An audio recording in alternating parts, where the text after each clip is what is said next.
M. Thomas Boni Yayi, ancien président de la République, président d'honneur du parti FCBE. Mesdames et Messieurs les membres du bureau politique du parti, Mesdames et Messieurs les membres du bureau exécutif national du parti, militantes et militants du parti Foscori pour un Bénin émergent, Mesdames et Messieurs les professionnels de la presse nationale et internationale, Mesdames et Messieurs, c'est un grand honneur pour moi de prendre la parole à la face du monde et du peuple béninois pour rendre compte de l'aboutissement heureux mais difficile du processus périlleux et humiliant d'enregistrement de notre parti dans le grand livre des partis devant désormais animer la vie politique dans notre pays. Il me plaît, à l'entame de mon propos, de saluer très respectueusement l'ancien président de la République du Bénin, son Excellence Dr Boni Yayi, président d'honneur du parti, et le remercier de son aimable soutien ainsi que pour les sacrifices consentis au nom du peuple béninois dans le rétablissement de la démocratie et de la paix pour lesquels il a payé de sa liberté et qu'il paye en ce moment de sa santé. Aussi, voudrais-je lui réitérer notre fidélité et notre loyauté pour les idéaux qu'il incarne. Plus besoin de rappeler ici aux militantes et aux militants le chemin parcouru pour enfin aboutir à ce résultat, chemin tout de même plein d'embûches, de ruses et de rage. Au cours de ce chemin de croix, nous avons fait l'objet d'injures, d'humiliation, d'intimidation, d'exclusion et de tirs à balles réelles. Nous avons été matraqués, jetés en prison et contraints à l'exil. Des familles entières se sont démantibulées, fragmentées et séparées. La fracture sociale est certes profonde, mais le devoir et l'enjeu en valent la chandelle. Nous n'avons pas le droit de nous résigner, ni de nous morfondre dans un silence coupable, de laisser FCBE mourir de sa belle mort. Nous n'avons non plus le droit de faire basculer notre pays. Pas plus que nous n'avons le droit de léguer à la postérité un pays saccagé, fragmenté et complètement détruit. C'est pourquoi les cadres du parti ont tenu à aller jusqu'au bout de ce processus malgré les injonctions incompréhensibles que nous a imposé le pouvoir de la rupture. Nous avons décidé d'aller jusqu'au bout pour tester une énième fois la conscience et la bonne foi du pouvoir convaincu que le Bénin, notre patrimoine commun, est un et indivisible. La témérité et l'esprit de sacrifice de ces cadres, notamment les anciens députés, les anciens ministres, les divers cadres, les DG et d'autres militants que je salue ici, ont permis d'obtenir le récépissé provisoire et définitif de notre parti qui recouvre ainsi la personnalité juridique. Ce résultat, plutôt que de nous diviser, devrait nous rapprocher davantage en vue de consolider et mutualiser nos moyens pour continuer la lutte jusqu'à la victoire finale. Le parti FCBE se veut un parti de paix, un parti aspirant au pouvoir. Le parti FCBE veut conquérir le pouvoir le parti veut revenir au pouvoir par les moyens démocratiquement établis et librement consentis par le peuple béninois. C'est pour cette raison que le parti FCBE se veut un creuset de réflexion où seule la confrontation des arguments intellectuellement et politiquement soutenus concourt à la prise de décision commune et respectée de tous. Avoir obtenu notre récépissé ne nous soumet à rien.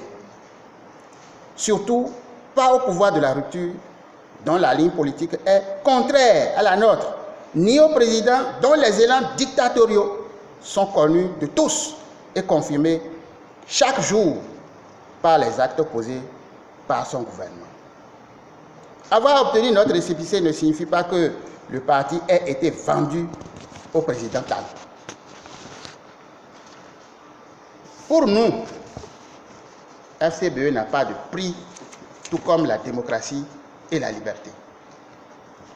Résolument mû par l'évolution récente de la situation politique, sociale et économique de notre pays et par l'intérêt supérieur de notre parti dont la devise est paix, solidarité, développement, nous avons décidé de prendre nos responsabilités tant individuelles que collectives pour sauver les acquis de notre formation politique afin de donner à notre pays la chance de vivre une nouvelle et indispensable fois, l'alternance en 2021. Nous ne pouvons atteindre cet objectif en évoluant dans l'informel, la clandestinité, l'extrémisme et la rébellion auxquels le pouvoir nous a contraints jusqu'ici. Dans ce monde civilisé du XXIe siècle, la guerre n'est pas la solution souhaitable à la résolution de nos conflits. Il n'y a rien qu'on puisse gagner par la guerre que l'on ne puisse obtenir par la paix. C'est pourquoi nous espérons qu'en décidant enfin de nous restituer notre existence légale, le pouvoir n'a pas dressé un autre piège devant nous. Nous voulons prendre à témoin la communauté régionale et internationale afin qu'elle soutienne l'opposition béninoise dans sa quête légitime de liberté et de démocratie. En tout état de cause, nous la rendrons responsable des déconvenues qui résulteraient de son inaction et de son non-assistance à un peuple en danger. Nous voulons sortir de l'animosité pour construire ensemble notre pays. Nous voulons sortir de l'exil et des prisons pour mieux organiser le départ du régime par les urnes. Nous avons voulu sortir de l'informel pour mieux porter la voix de ceux qui sont tombés sous les balles d'une police sous ordre. Nous avons voulu sortir de l'informel pour réclamer justice au nom du peuple et des victimes des tueries. Nous avons voulu sortir de l'informel pour éviter de contribuer à la consolidation d'un État voyou, gangster et terroriste, où l'intolérance et la haine aveugle frappent indistinctement coupables et innocents. Nous avons voulu sortir de l'informel pour redonner espoir au peuple béninois. À tous, à tous nos camarades qui se sentent offensés ou trahis par notre démarche, nous demandons pardon. Ce que Dieu a écrit, personne ne peut l'effacer, pas même un dictateur. Aujourd'hui, vous vous sentez déçus et trahis. Demain, quand vous comprendrez mieux le pourquoi de notre démarche, vous vous sentirez fiers. C'est pourquoi nous voudrions remercier nos collègues qui ont bien voulu consentir d'énormes sacrifices pour permettre au parti FCBE de survivre. À son Excellence le président Boni Yayi, toujours et toujours président d'honneur du parti, toujours président d'honneur du parti, nous demandons pardon et compréhension. Le parti FCBE est un et indivisible. Vos enfants et vos frères qui vous sont restés fidèles depuis 16 ans et qui ont continué d'être fidèles et loyaux malgré la médisance, la calomnie, la ruse et la rage, méritent que vous leur fassiez confiance. Nous ne vous trahirons jamais. Ce combat, c'est pour vous et pour le peuple que nous le faisons. Nous avons écouté le cri de cœur des militants à la base. Nous ne trahirons jamais les aspirations légitimes du peuple et de la jeunesse qui nous ont soutenus dans tous les combats. Cette jeunesse opprimée, désabusée, manipulée, embastillée, mérite que l'on lui propose une alternative crédible, moins contraignante, porteuse de paix, de liberté, de démocratie, de développement et de solidarité. Béninoises et Béninois, que tu sois de l'opposition ou de la mouvance, ne te laisse pas emballer par des discours haineux, régionalistes et mensongers.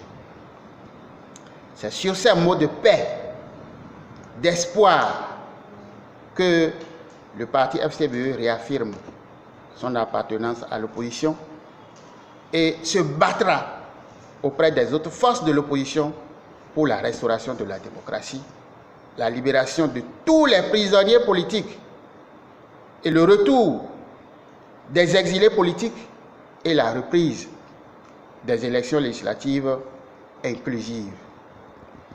Vive le parti FCBE, vive la démocratie au service du peuple. Que Dieu bénisse le Bénin. Je vous remercie.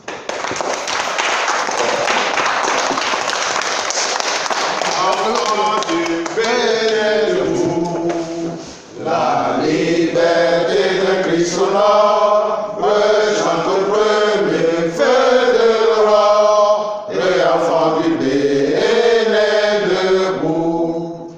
Jadis à son appel, nos aïeux, sans faiblesse, ont su avec courage, plein d'allégresse, livré au prix du sang des combats éclatants.